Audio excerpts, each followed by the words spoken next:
तर आज जे आपण प्रोडक्ट घेऊन काम करतो, तुमचा तर एक्सपिरियन्स खूप तगडबंद आहे मॅम. तुम्ही सनीचे प्रोडक्ट देताय, एवढे OPD चालवतो, एवढे पेशंट देताय.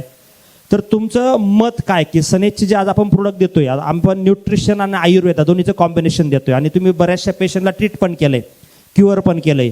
त्याच्यामध्ये प्रोडक्टची क्वालिटीबद्दल तुमचं काय मत आहे? का आपण सनेजचे प्रोडक्ट रिकमेंड केले पाहिजे? आपल्या प्रोडक्टमध्ये काय वाटतं तुम्हाला ऑर्डर मार्केटच्या प्रोडक्टपेक्षा?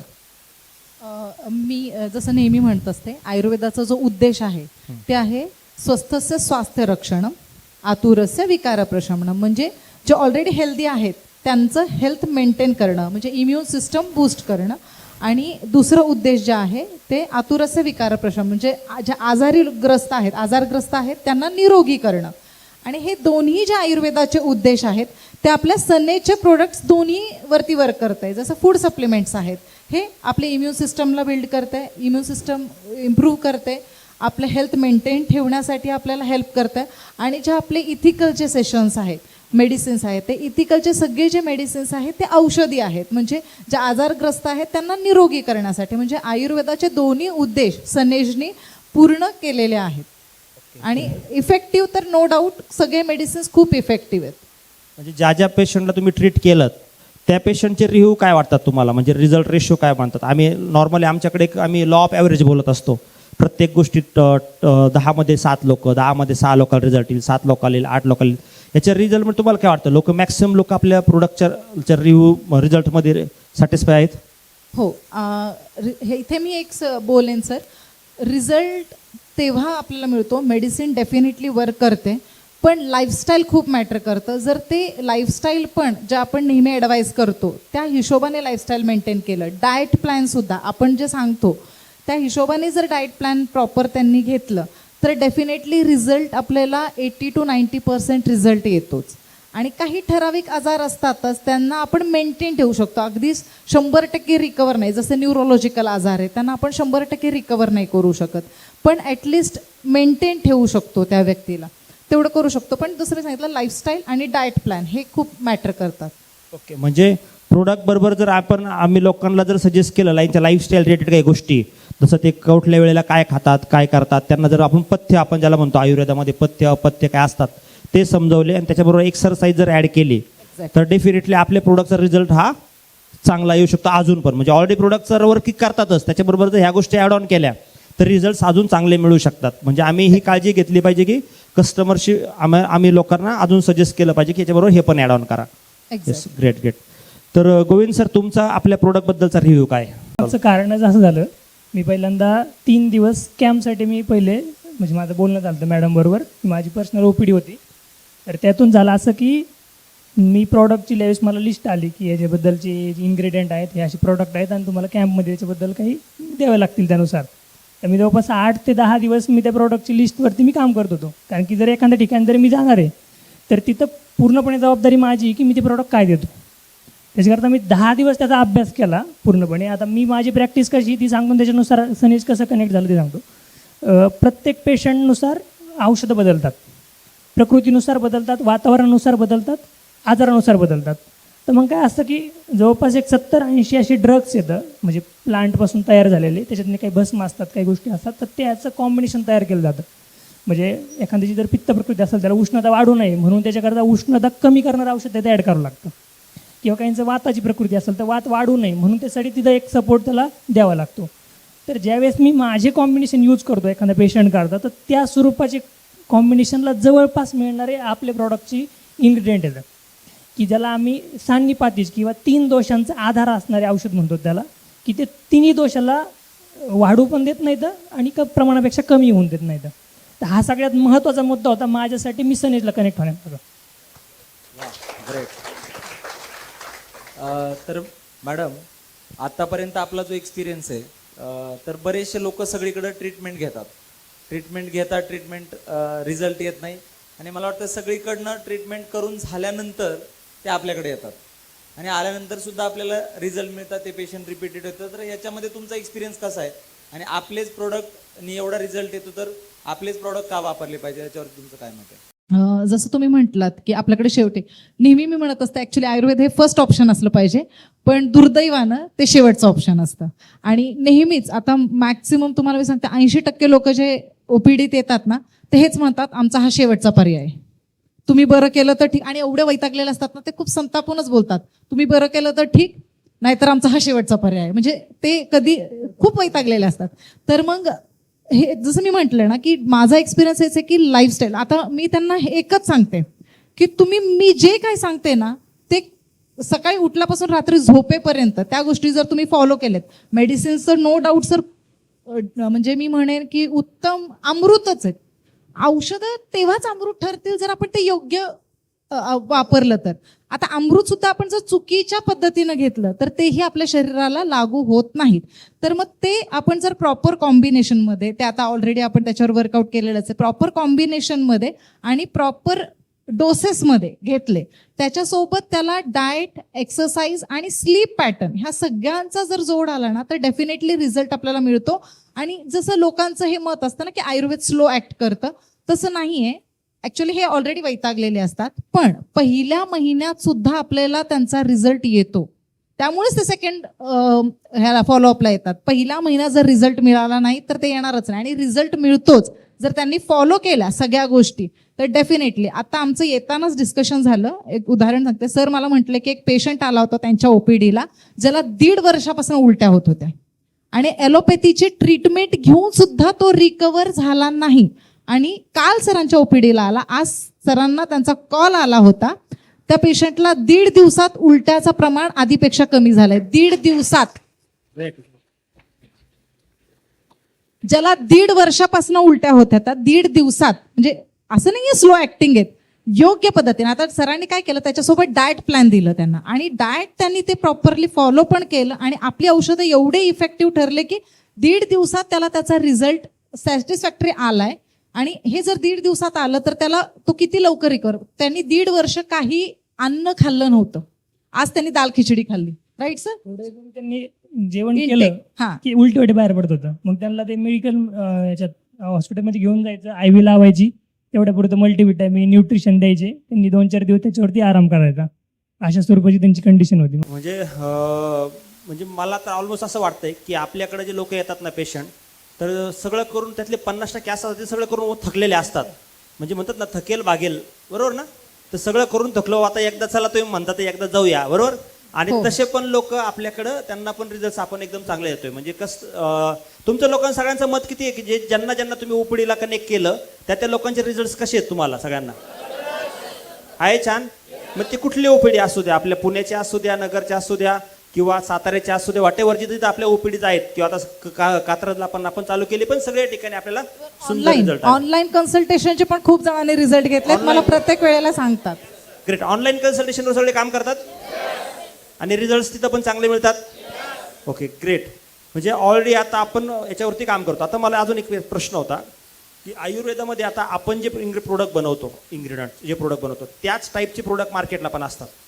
मग इन्ग्रेडियंट टू इन्ग्रेडियंटमध्ये पण मी असं ऐकलं, आपल्या बऱ्याच ठिकाणी आपल्याकडे डिस्कशन पण झालं होतं की इन्ग्रेडियंट टू इन्ग्रेडियंट, समजा फॉर एक्झाम्पल एक प्रोडक्ट आहे, मार्केटचा पण ब्रँड आहे XYZ, अन्सनीतचा ब्रँड आपला प्रोडक्ट आहे, त्याच्या कम्पेरेटिव्ह आपल्या प्रोडक्टच्या इन्ग्रेडियंटमध्ये क्वालिटी चांगली, एकदम चांगले इन्ग्रेडियंट आपण वापरतो म्हणून रिझल्ट चांगले येतात. त्याच्याबद्दल काय मत तुमचं? Definitely sir. आणि बरेचसे प्रोडक्ट जे आहेत ना मार्केटमध्ये वेल नोन कंपनीचे, त्यांचे आता ती क्वालिटी मेंटेन नाही केली, किंवा इन्ग्रेडियंट्सच्या डब्यावर लिहिलेले असतात ना त्याच्यामध्ये ते ॲक्च्युली त्या क्वांटिटीमध्ये ते इन्ग्रेडियंट्स अवेलेबल नसतात. पण आपले जसं मी म्हटलं आता रिझल्ट्स जे बघितले ना, आता किती लवकर पण रिझल्ट आलेत लोकांना. तर रिझल्ट्स मिळतात कारण आपण जे वरती लिहितो ते इन्ग्रेडियंट तेवढ्याच अमाऊंटमध्ये, तेवढ्याच क्वांटिटीमध्ये त्याच्या आतमध्ये आहे. त्यामुळे ती क्वालिटी चांगली आहे, मेंटेन ठेवलेलं आहे आपण डे 1 पासून. मग तुम्ही अदर ब्रँडचे पण याच्या अगोदर तुमच्या ओल्ड प्रॅक्टिसमध्ये यूज केलेले, त्याच्या तुलनेत तुम्हाला आपल्या प्रोडक्टमध्ये डिफरन्स जाणवतो? जाणवतं नक्कीच. कारण की प्रोडक्टची क्वालिटी ना ही त्याच्या बेस लेवलला धरून चाललेली असते. म्हणजे प्रोडक्ट कॉम्बिनेशनमध्ये तुम्ही 10 इन्ग्रेडियंट वापरतायत, पण ती योग्य 10 वापरणं गरजेचं आहे. तिथं 11 आणूनही उपयोगाचं नाही आहे, आणि त्याला कॉम्बिनेशन म्हणतात, नाही तर भेळ होती. मग अश्वगंधा मार्केटला फॉर एक्झाम्पल 500 रुपये किलो पण मिळते, फॉर एक्झाम्पल बोलतो मी, आणि 5000 रुपये किलो पण असते. म्हणजे वापरणारे लोक डब्बेवरली त्यात अश्वगंधा वापरली, पण त्यात कुठल्या क्वालिटीची वापरली, ती 500 वाली वापरली की 5000 वाली कोणाला माहिती. आणि आपल्या जे मॅन्युफॅक्चर आहेत सचिन सर, त्यांचं म्हणणं येतं की आम्ही टॉप 1:10 रेशोचे आपण प्रोडक्ट वापरतो, आणि मला वाटतं त्याचे रिझल्ट्स आपल्याला लोकांवर दिसतात पण, बरोबर? येस. प्रॉडक्टची क्वालिटी ही चेक करण्यापेक्षा रिझल्टवर दिसून येते. मॅडम, आपण ओव्हरऑल आता तुम्ही एवढ्या दिवसापासून ओपीडीत तुम्हाला पेशंट वगैरे भेटतात, तर किती टाईपच्या किंवा कुठल्या कुठल्या आजारावरती आपले प्रोडक्ट जास्त इफेक्टिव्हली काम करतात आणि तुम्हाला जे वाटतं की या आजारांवरती लवकर आपण लोकांना किंवा पेशंटला रिकवर करू शकतो, असे कुठले कुठले आजार तुम्हाला दिसतात? पहिलं तर सर थँक्यू, तुम्ही हा प्रश्न विचारला. मला ॲक्च्युली हे प्रश्न पाहिजे होतं, कारण मला ह्याचं ॲक्च्युली उत्तर द्यायचं आहे. बेस्ट रिझल्ट्स जर म्हटले ना तर संधिवातासाठी आपण खूप छान रिझल्ट्स घेतलेत. संधिवातासाठी डायजेस्टिव्ह रिलेटेड म्हणजे पचनाशी संबंधित जे आजार आहेत, जसं आता मी तुम्हाला एक उलटीचं उदाहरण दिलं, ठीक आहे, असे पचनाशी संबंधित कुठलेही आजार, कारण आपल्याकडे जे औषधी आहेत ते संधिवातासाठी बेस्ट आहेत, पचनासंबंधीच्या आजारासाठी बेस्ट आहेत आणि रिझल्ट दिलेच आहेत आपण. त्या व्यतिरिक्त स्त्रीरोग जे आहेत, जिथे लोकांना लिटरली आपल्याकडे असे रिझल्ट्स आहेत ना, इनफॅक्ट मी तुम्हाला शेअर पण केलेला आहे सर आता रिझल्ट्स, ज्यांना गर्भाशयाची पिशवी काढायला सांगितली होती, तशा 2 पेशंट्सला आपण इतकं छान, एक तर मेनोपॉजच्या केसमध्ये होती, मेनोपॉजमध्ये तिला म्हटलं की आता काय झालंय तुझं, मेनोपॉजच होणार आहे, काढून टाक पिशवी. पण त्या लेडीला मी म्हटलं नाही, पिशवीचं काम संपलेलं नाही आहे, त्याचं कार्य अजून आहे, मेनोपॉज जरी झालं तरी त्याचं कार्य अजून आहे, नका काढू, आपण रिझल्ट देऊ. आणि तिला खूप छान रिझल्ट मिळाला. इनफॅक्ट ती एवढी खुश होते की सरांना, त्यांच्या केबिनमध्ये जाऊन सरांना तिने सांगितलं की मला इतकं छान रिझल्ट आला 3 महिन्यामध्ये. तो इवन रिपोर्टमध्ये सुद्धा आहे आपल्याकडे एव्हिडन्स की किती चेंज आहे.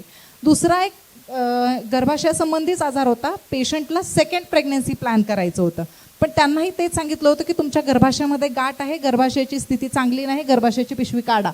आणि त्या लेडीला आपण ती कंडिशन जी होती तिची, एंडोमेट्रियम पॉलिप होतं तिला, एंडोमेट्रियल पॉलिप तिचं रिकवर करून आता ती प्रेग्नेंट आहे, 3रा महिना चालू आहे तिचा. त्याचंही रिझल्ट मी तुम्हाला पाठवलेला आहे. असेच संधिवाताचे पण खूप सारे रिझल्ट्स आपल्याकडे आहेत. एव्हियन, जिथे खुब्याचे दोन्हीही बॉल निकामी झाले आहेत, डॉक्टर सांगतात की ह्यांना सर्जरीशिवाय पर्याय नाही आहे, आणि सर्जरी त्यांना असते बायलॅटरल हिप रिप्लेसमेंट. ॲक्च्युली सांगतात हिप रिप्लेसमेंट म्हणजे पूर्ण खुबा बदलतात. तिथे खुबा बदलून सुद्धा काय होतं, काही दिवस ते चांगलं चालतं, त्याच्यानंतर मग 5 वर्षानंतर किंवा 7 वर्षानंतर पुन्हा त्यांचे सिम्पटम्स सुरू होतात, पाय दुखणे, पायाला मुंग्या येणे, कंबर दुखणे, चालायला त्रास होणे. तर आपण त्यापेक्षा आयुर्वेदिक ट्रीटमेंटने माझे असे पण आहेत, एव्हियनचे जे ग्रेड 4चे पेशंट होते, अगदी मी म्हणणार नाही की 100% रिकवर, पण ग्रेड 2 ग्रेड 1ला ते आलेत पेशंट. हो, ग्रेड 4 पासून ग्रेड 1 पर्यंत ते रिकवर झालेत एव्हियनचे पेशंट, ज्यांना विदाऊट सर्जरी आपण फक्त आणि फक्त मेडिसिन्सनी रिकवर केलेत.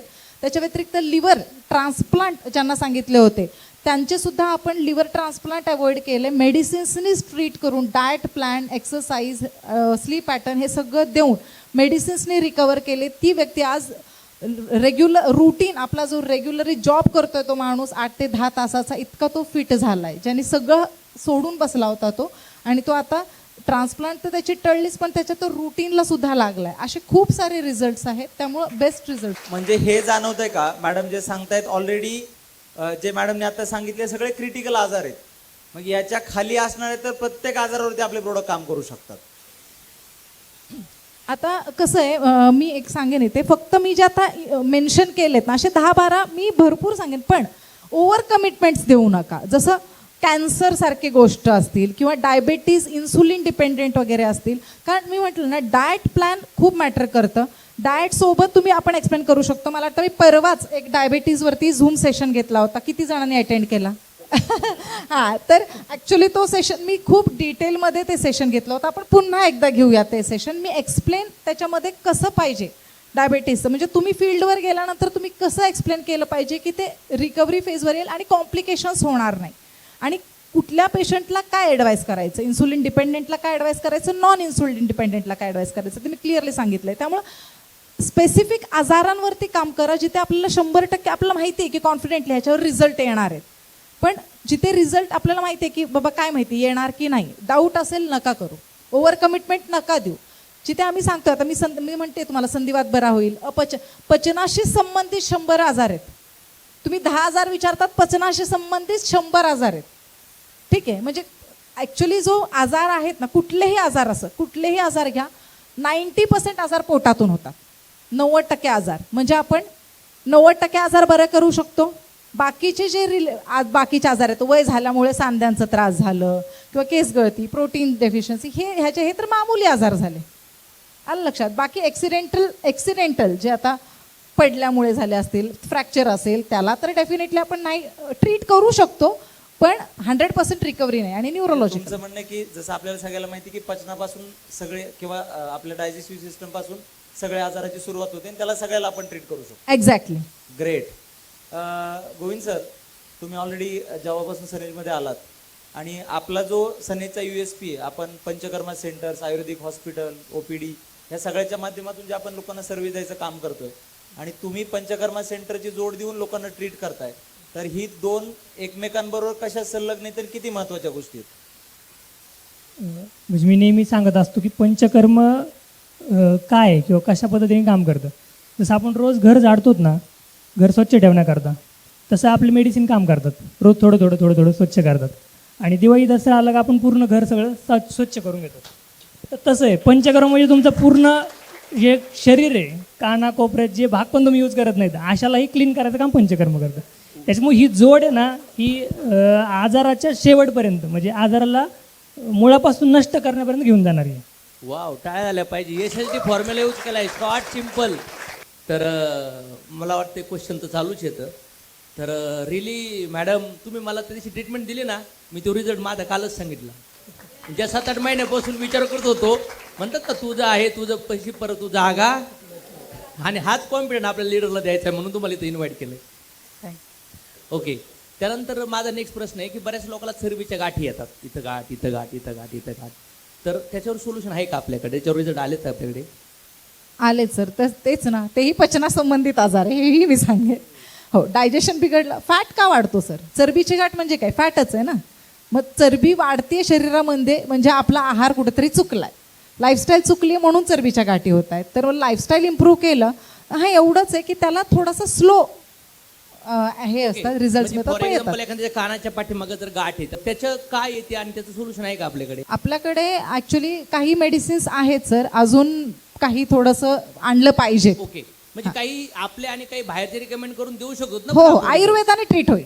वा वा वा. जोपर्यंत नाही येत तोपर्यंत बाहेरचे पण देऊ आपण काही सप्लिमेंट लोकांना. Definitely. Okay. तर जॉईंट पेनचा जो विषय जनरेट होतो 35 नंतर महिलामध्ये, ज्या महिला व्यायाम नाही करत, माणसं नाही करत, तर तो कशामुळे तयार होतो?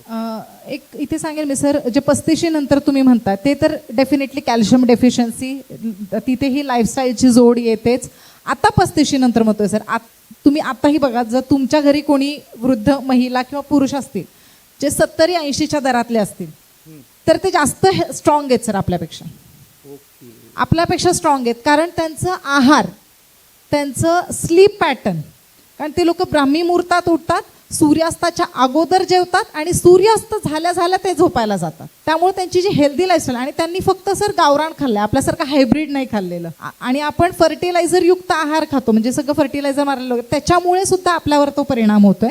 आणि मेंटेन लॅक ऑफ एक्सरसाइज हे मेजर इश्यू आहे सर. एक्सरसाइज करायचा कंटाळा खूप आहे सगळ्यांना, वेळ अभाव नाहीये. वेळ अभाव, सगळे म्हणतात आम्ही वर्किंग आहोत, माझ्याकडे कितीतरी महिला येतात वर्किंग आहोत, नाही वेळ मिळत. वेळ मिळतो आपल्याला, वेळ काढावा लागतो.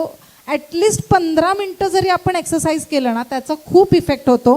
आणि मेडिटेशन तर मी म्हणेन की सकाळी नाही जमलं संध्याकाळी झोपताना करा, पण जरी आपण 15 ते 20 मिनटं जरी मेडिटेशन केलं, त्याचाही आता स्ट्रेस लेवल्स, कारण स्ट्रेस खूप इश्यू, आणि स्ट्रेसमुळे सुद्धा बरेचसे आजार होत आहेत. इव्हन बऱ्याच लोकांना सांध्यांचं दुखणं सुद्धा स्ट्रेसमुळे होतं, ॲसिडिटीचा त्रास सुद्धा स्ट्रेसमुळे होतो, क्रॅम्प येणं पण तो पण पाठ, कॅल्शियम डेफिशियन्सी आणि विटॅमिन. आणि लोक म्हणतात माझा वात, म्हणजे generally calcium deficiency, vitamin B12 डेफिशियन्सीमुळे सुद्धा, म्हणजे तेच आहारात, म्हणजे आपल्या आहारातनं ते जात नाहीये, म्हणूनच आपल्याला तो त्रास होतोय. 30च्या पुढे जर रिपोर्ट्स काढले तर ऑलमोस्ट 70% रिपोर्ट्समध्ये बॅड कोलेस्ट्रॉल इन्क्रीज होतं, युरिक ऍसिड इन्क्रीज होतं, आणि त्याच्यानंतर calcium deficiency, B12, vitamin D3 deficiency. हो, तर ह्या गोष्टी ज्या होतात त्याचं पण आपण सप्लिमेंट आणि मेडिसिन देऊन ट्रॅकला आणू शकतो. हो सर, आपल्याकडे आहेत सगळे सप्लिमेंट्स आहेत त्याच्यासाठी. छान. बरं, आता जेव्हा बॉडी लेवलला इश्यू तयार होतात तर तेव्हा त्याचा मेंटल लेवलला पण परिणाम होतो का? चिडचिड होणं, राग येणं, आळस येणं, खूप थकवा जाणवणं किंवा जास्त खाऊशी वाटणं होतं या हो गोष्टी? हो. ॲक्च्युली शरीराला काही त्रास झाला ना, त्याचा इम्पॅक्ट थोडा तरी पडतोच. नॉर्मल जनरली आपल्याला सीझन चेंजमुळे व्हायरल इन्फेक्शन झालं सर, फिवर आला आणि 2च दिवस जरी तुम्हाला फिवर असेल तरी तुमची चिडचिड होते. कुणाला होत नाही, प्रत्येकाला होते. हां, आणि एखादा व्यक्ती जर खूप वर्षापासून आजारग्रस्त आहे तर त्याची चिडचिड वाढणारच, नॉर्मल आहे. दुखणं काढणं तर डेफिनेटली ती चिडचिड वाढतेच एखाद्याची.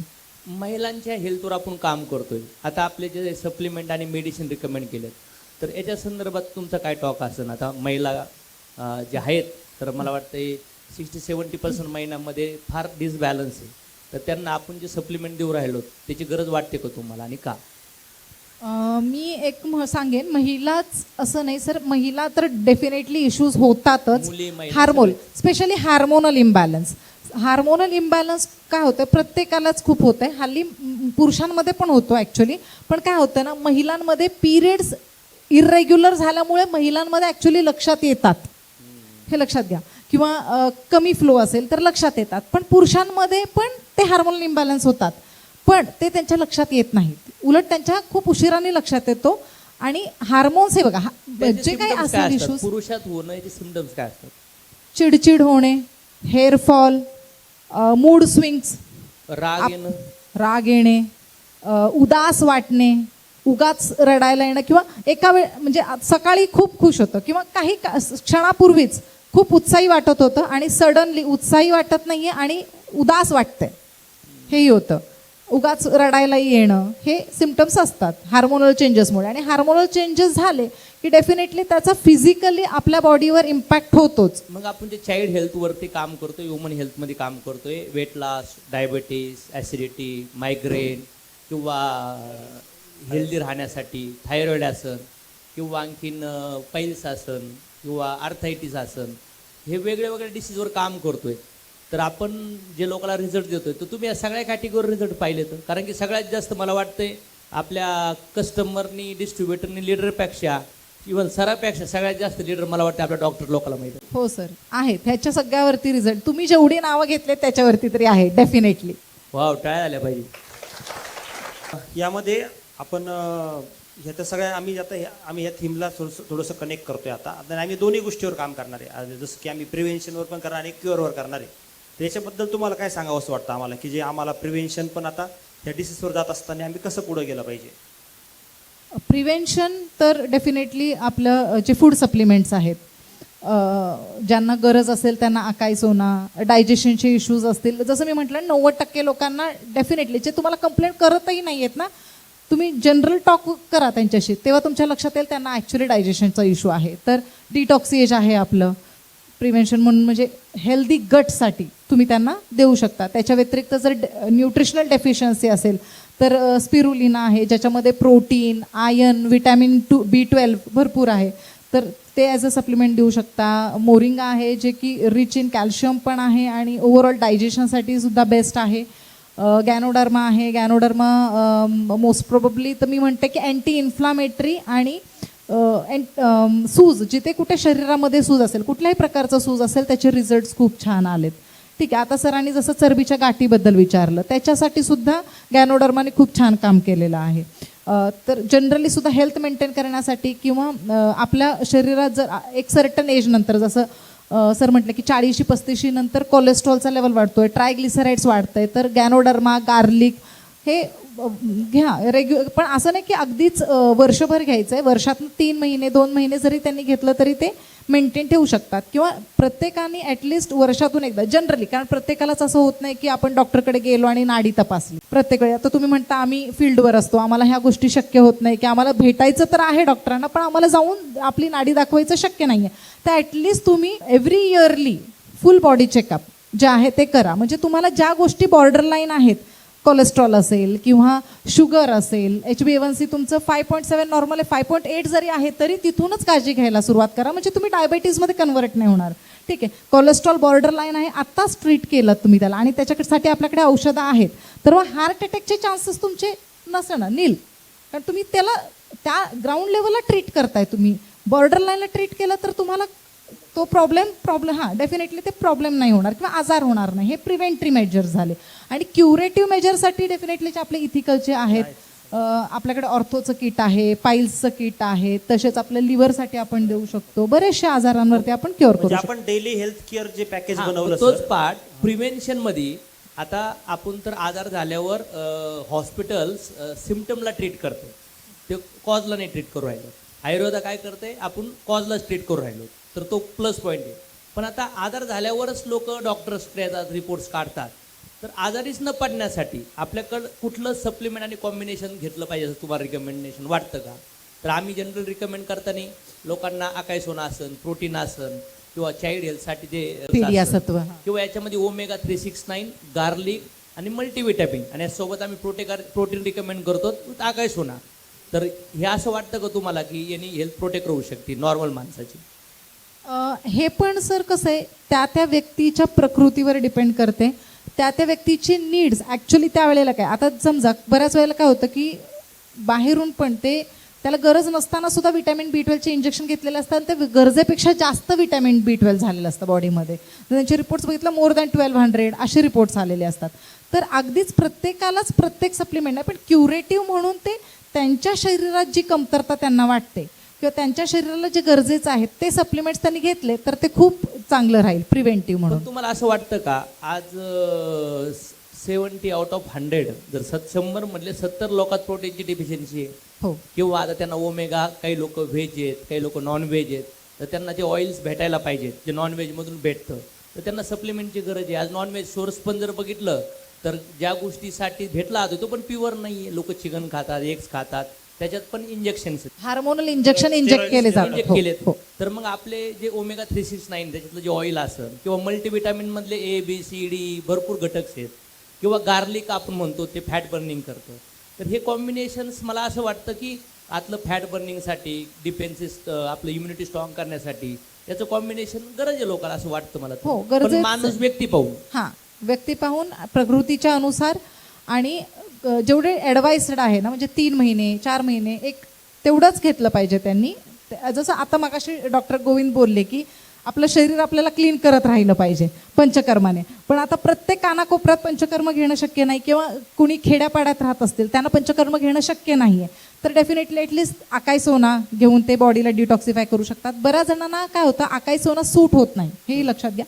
काही ठराविक लोक असतात की त्यांना आकाई सोना सूट करत नाही, मग त्यावेळेला तुम्ही डिटॉक्सिएश त्यांना रेकमेंड करू शकता, जे की बॉडी क्लेन्स करू शकतं. सूट होत नाही म्हणजे त्याचे सिम्पटम्स काय येऊ शकतात, म्हणजे गुड रिॲक्शन काय आणि बॅड रिॲक्शन काय, कधी स्टॉप करणं गरजेचं आहे आणि कधी कंटिन्यू करणं गरजेचं आहे? जनरली मॅक्सिमम लोकांना सूट होतं, ते 10% लोक असे आहेत त्यांना सूट होत नाही. आणि सूट होत नाही तर 100 मधले 10. हां, 100 मधले 10. ठीक आहे, तर त्यांना काय होतं की पोट फुगणे, गच्च वाटणे, पोट साफ न होणे हे त्रास होतात त्यांना. किंवा काही लोक असे म्हणतात की आम्ही खूप जास्त वजन वाढणे किंवा खूप सडनली वेट लॉस होणे हे होतात त्यांना. तर मग त्यावेळेला तुम्हाला लक्षात आलं की ते तुमच्या बॉडीला नाही सूट करत आहे तर डिस्कंटिन्यू करा. मग त्याच्याऐवजी तुम्ही डिटॉक्सिएश देऊ शकता त्यांना. गुड रिॲक्शन काय आहेत आपल्या प्रोडक्टचे? जसं आकाश सोना 90% लोक घेतल्यानंतर साईन काय आहेत, साईन काय देते बॉडी की प्रोडक्ट वर्किंग करायला लागले? एनर्जी लेवल वाढते, स्टॅमिना जो तुम्ही घ्यायला जरी सुरुवात केली आठवड्याभरातच तुम्हाला रिअलाइज होतं की स्टॅमिना जो आपला आधी होता त्या स्टॅमिना खूप वाढलाय. एनर्जी लेवल, इम्युनिटी, जे वारंवार आजारी पडत होते ते वारंवार आजारी पडत नाही. इव्हन सीझनल चेंजमध्ये सुद्धा ते आजारी पडत नाहीत, आणि जरी पडले in case strong viral attack जरी झाला तरी रिकव्हरी खूप फास्ट होते. तुम्ही जे आता म्हणलात की 10% लोकांना सूट होत नाही आकाई सोना, मग त्यावेळी त्यांना जेव्हा हे रिॲक्शन तुम्ही बोललात तर या रिॲक्शन नंतर आकाई सोना बंद केलं पाहिजे का त्याचा डोस कमी केला पाहिजे? काहींना डोस कमी करून सुद्धा चालत नाही. आम्ही ट्राय ॲक्च्युली करतो, तेही सुरुवातीला आम्ही डोस कमी करून पण देतो, पण काही वेळेला डोस कमी करून सुद्धा त्यांना सॅटिस्फॅक्टरी रिझल्ट नसतो. काहींना होतो डेफिनेटली डोस कमी करून, ते 90% मध्येच येतात. जे डोस कमी करतो ते 90% मध्ये येतात. ज्यांना डोस कमी करून सुद्धा सॅटिस्फॅक्टरी रिझल्ट मिळत नाही त्यांना आपण मग ते 10% मध्ये येतात, त्यांना मग आपण देतच नाही. रिप्लेसेबल म्हणून आपण डिटॉक्सिएश देऊ शकतो. आपल्याकडे सोल्युशन आहे. हो, आपल्याकडे आहे. आता याच्यामध्ये आयुर्वेदाकडे लोक फार थकून येतात, तर यूथ किंवा इमिजिएट लेवलला त्यांनी आयुर्वेदाकडे शिफ्ट होण्यासाठी काय वाटतं तुम्हाला? काय मेसेज देणार तुम्ही ऑडियन्सला की बाबांनो, ऑलोपॅथीने आता इन्स्टंट लोकल सवय आहे, पण जेव्हा लोकल कपडे वापरू थकतो तेव्हा तो ब्रँडकडे येतो, मोबाईल लोकल वापरू थकतो तेव्हा तो चांगल्या ब्रँडकडे येतो. तसं आता हे लोकल ॲलोपॅथी घेऊ 1, 2, 5, 10 रुपयाच्या गोळ्या 100-200 रुपयाचे मेडिसिन घेऊ आता थकला 2-4 महिने किंवा 2-4 वर्ष, तर मग तुम्ही जसं म्हणले की लाचचा पर्याय आहेत, तर तो पहिला पर्याय येण्यासाठी तुम्ही काय मेसेज द्या? पहिली गोष्ट म्हणजे ना, आपले लोक जे आहेत ना, ते खूप जास्त वेस्टर्न कल्चरला फॉलो करतात. म्हणजे क्रेज येतो आधीपासूनच, खूप क्रेज सगळ्याच म्हणजे कपड्यांपासून ते स्टायलिंगपर्यंत सुद्धा वेस्टर्न फूड. आता हे काय ॲलोपॅथिक आहे, वेस्टर्नच कल्चर आहे. तर आता कसं झालं, इवन वेस्ट पण हे तुम्ही विसरताय की वेस्टर्नवालेच सध्या आयुर्वेदाला महत्त्व जास्त देत आहे. तुम्ही बघितलं तर आयुर्वेदाला इंडियन ओरिजिन आहे. ॲक्च्युली आयुर्वेदा हे इंडियन ओरिजिन आहे, ठीक आहे. पण आपणच कारण जास्त पाश्चात्य झालो आहे, त्यामुळे आपण कमी करतो. आणि बाहेर आता वेस्टर्न कंट्रीजमध्ये तुम्ही सगळेच वेस्टर्न कंट्रीज बघा, युकेवाले तर जास्त क्रेज आहे त्यांना आयुर्वेदाचा. इवन गल्फ कंट्रीजमध्ये पण खूप आयुर्वेदाला फॉलो करतात, योगा फॉलो करतात, आयुर्वेदिक मेडिसिन्स. पंचकर्मासाठी तुम्ही जर केरलाला गेला तर इंडियनपेक्षा जास्त तुम्हाला सगळे वेस्टर्न कंट्रीचे लोक पंचकर्माला तिथे आलेले दिसतील, ठीक आहे. तर मग आयुर्वेद जे आहे, पहिली गोष्ट मी म्हणेल आयुर्वेदा हे फर्स्ट थिंग, हे आयुर्वेदा जे आहे हे खूप जुनं आहे. म्हणजे सृष्टीचा निर्माण जेव्हा झाला तेव्हापासून आयुर्वेद आहे. वनस्पती, निसर्ग आणि शरीर.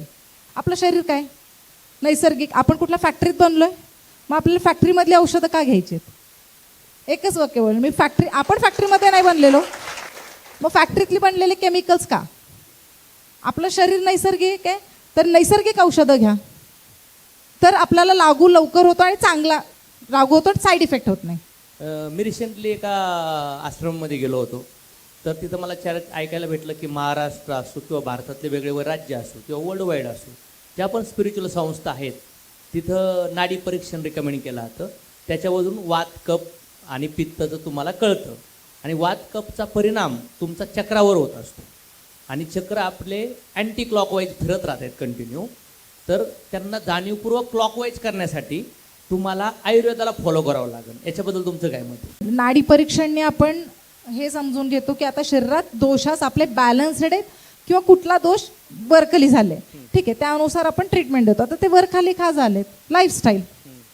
कारण जर लाईफस्टाईल चांगलं असेल तर तुमचे दोषाच बिघडणार नाहीत. आजार होण्याचं मेन कारणच आपले दोष सात्म्य संतुलित असतील तर आजारच होणार नाही. संतुलन बिघडलं तर सगळं, जसं तुम्ही मगाशी म्हटला की फिजिकलचा मेंटलवर हेल्थ होतो का, म्हणजे सायकोलॉजिकली आपण हे होतं, तसंच डेफिनेट षडचक्रास जे आहेत तेही डिस्टर्ब होतात. आणि षडचक्रास डिस्टर्ब झाले तर ओव्हरऑल सगळंच. तुम्ही मला सांगा सर, स्पिरिच्युअल किंवा तुम्ही जर ठरवलं की मला आता ध्यानमध्ये किंवा मेडिटेशन करायचं 5 मिनिटं, फिजिकली तुम्ही फिट असाल तर मेडिटेशन करू शकाल.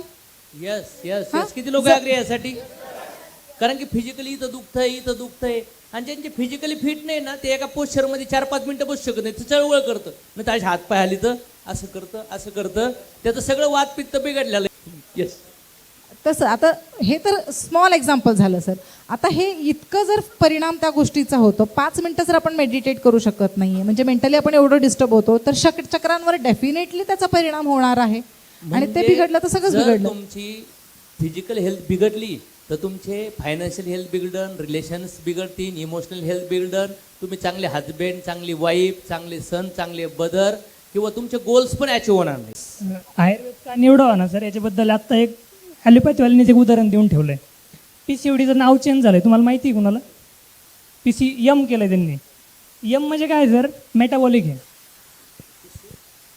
PCOD होतं ना, आता त्यांनी PMOS केलं आहे. म्हणजे काय केलं त्यांनी? मेटाबॉलिक डिसऑर्डर आहे, आता ते सांगायला लागले. तर आणि आयुर्वेदाने 3500 वर्ष झालं तेव्हापासून सांगतंय की पिरियडच्या टायमात कोणताही त्रास होत असेल, त्याला आयुर्वेदमध्ये आम्ही त्याला रजधातू म्हणतो. रजधातूमध्ये होणारा कोणता पण त्रास हा तुमच्या पहिल्या आहारामधून बिघडलेला असतो. आणि हे आत्ता कळतं ॲलोपॅथीचं डॉक्टरमध्ये, ते आत्ता चेंज करतात. हे आयुर्वेदाने तेव्हा सांगून ठेवलं आहे.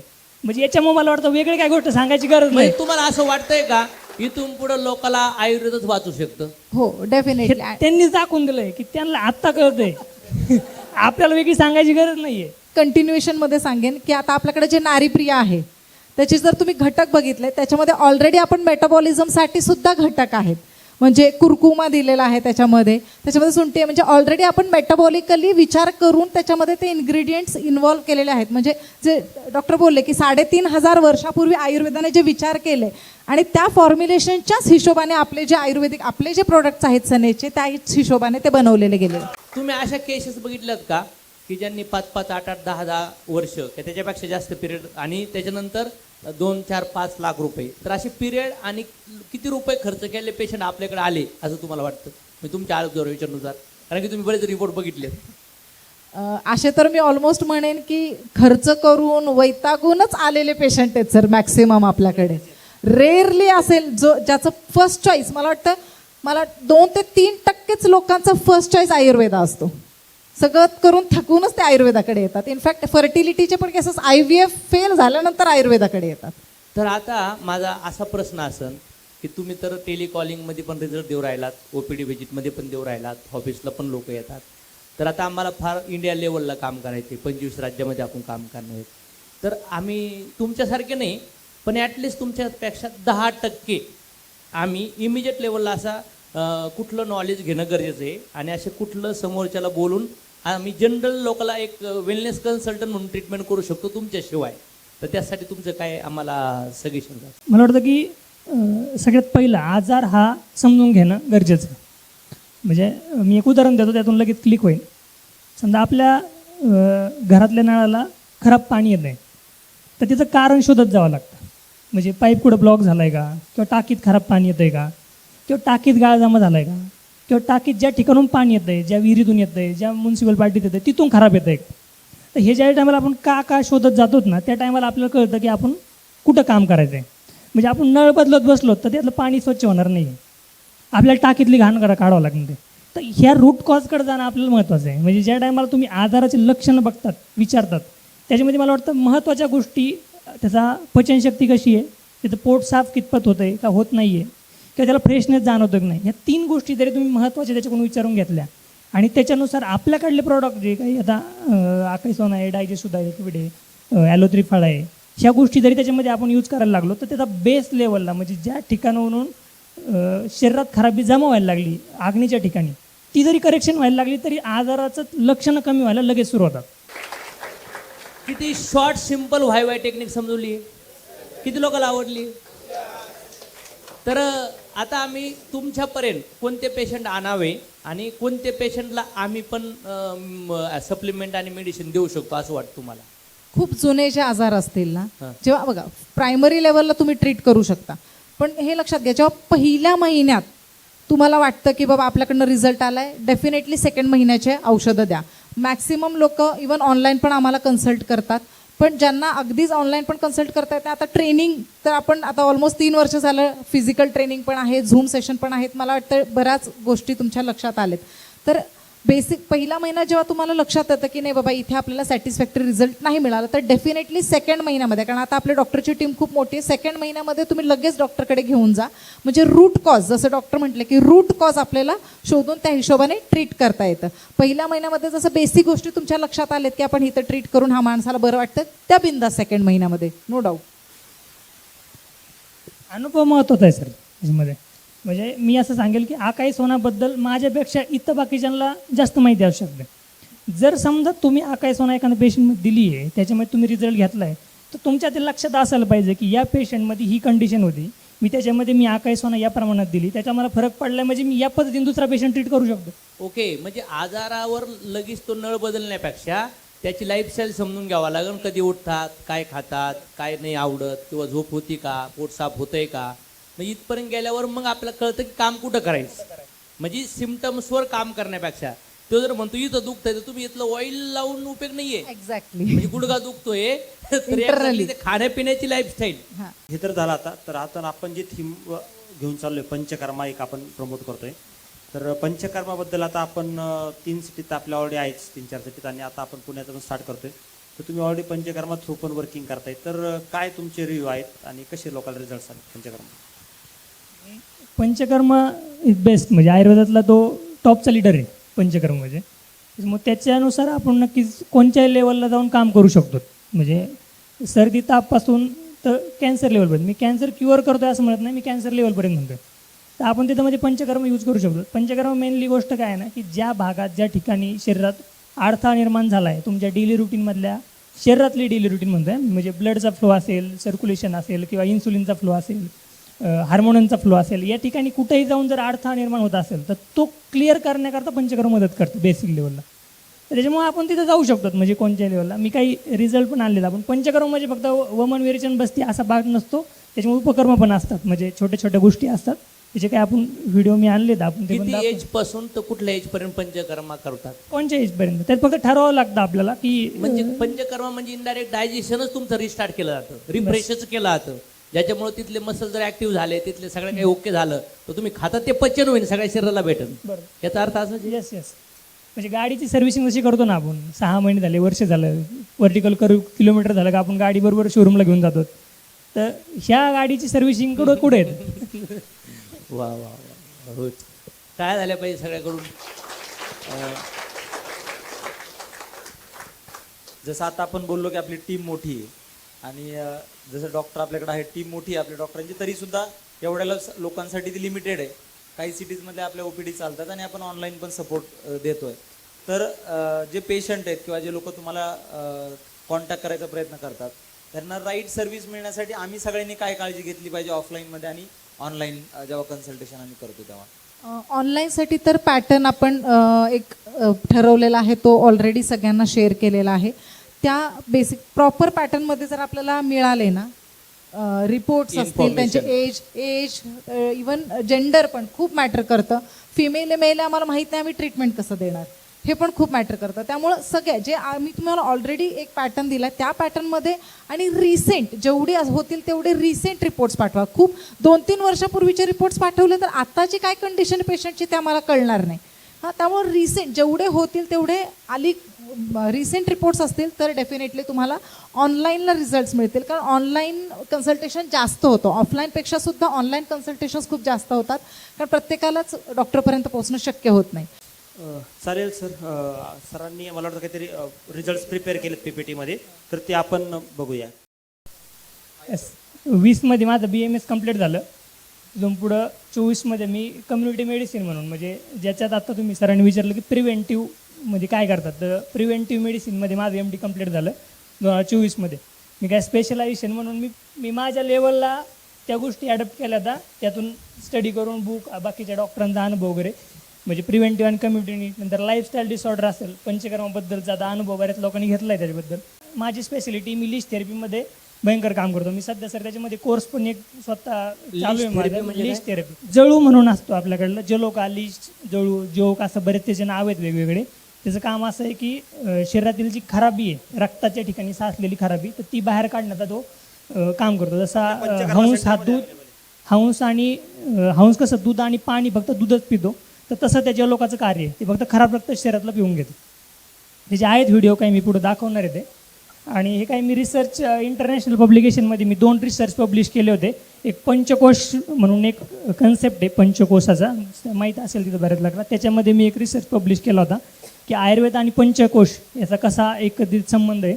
आणि दुसरा एक होता की प्रिव्हेन्शन हे आयुर्वेदाचं सगळ्यात मेन कार्य जे आहे आयुर्वेदाचं, त्याच्याबद्दल एक रिसर्च इंटरनॅशनल बुकमध्ये, ते दोन्ही पण अवेलेबल आहेत ऑनलाईनमध्ये. हा एक रिझल्ट, याला ॲलोपॅथीनुसार नाव दिलं जातं प्लॅन्टर सोरायसिस म्हणून, पण तो आपल्या दृष्टीनं तो शरीरातला वाढलेला कोरडेपणा असतो, त्वचेच्या ठिकाणी, रक्ताच्या ठिकाणी वाढलेला कोरडेपणा.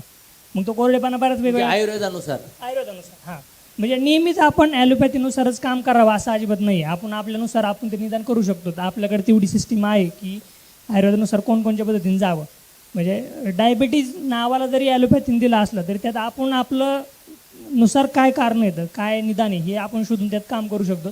तर हे जवळपास हा जर 7-7, 8-8 वर्ष पायाच्या ठिकाणी, तळ हाताच्या ठिकाणी राहतो. त्याला स्टेरॉइडचे इंजेक्शन दिले जातात. 1-2 महिने, 3 महिने बरं वाटतं, तो परत जागेवरती येतो. म्हणजे एवढ्या आजारावर 2-4 वर्ष माणसाला 2-4 लाख रुपये ॲलोपॅथी मस्त खर्च करायला आरामात. आणि काय असतं की एकदा इंजेक्शन घेऊन आला स्टेरॉइडचं की त्याला वाटतं आता मी 6 महिने बरं झालं, मग परत आलं, मग त्यांनी परत त्याच गोष्टी करायच्या. आजारामध्ये फरक पडत जातो पण शरीर खराब होत चालतं. स्टेरॉइडचे भरपूर काही कॉम्प्लिकेशन ते सगळ्याला माहिती असतं. म्हणजे हे असं आहे का, तो टॉम आणि ते नाही का उंदीर आणि मांजूर पळतो, कोण आहे ते, टॉम आणि जेरी. आणि तुम्ही बघितलंय का कोणत्या सिरियल मध्ये त्या टॉमने जेरीला पकडलं तर सिरियल संपन. मला असं वाटतं हा खेळ दिसतोय मग इथं कोणाला कळला. हो, हे आपणच पकडून टाकायचे. आता हे पायाच्या ठिकाणचे फोटो येतं, हे 2 महिन्याचेच रिझल्ट येतं. त्याच्यामध्ये प्रॉपर डाईट, प्रॉपर त्यांना दिलेलं मेडिसिन्स याच्यानुसार त्यांना आपल्याला 2 महिन्यामध्ये हे रिझल्ट दिसले. तर बरं, हा फक्त त्वचेच्या ठिकाणी त्याला जे काही कोरडेपणा निर्माण झाला होता तो गेलेला नाही आहे. तर त्याच्या ठिकाणची लक्षणं जे होते, खाज येणं असेल, आग होणं असेल, चालताना म्हणजे नेहमी त्या बाईला पाण्यामध्ये पाय बुडून चालावं लागायचं, जेणेकरून तो कोरडेपणा निघून जायचा आणि मग तिला बरं वाटायचं चालताना. तर ही तिची कंडिशन होती. ती 2 महिन्यामध्ये इथं जवळपास 90% ते कमी झालं.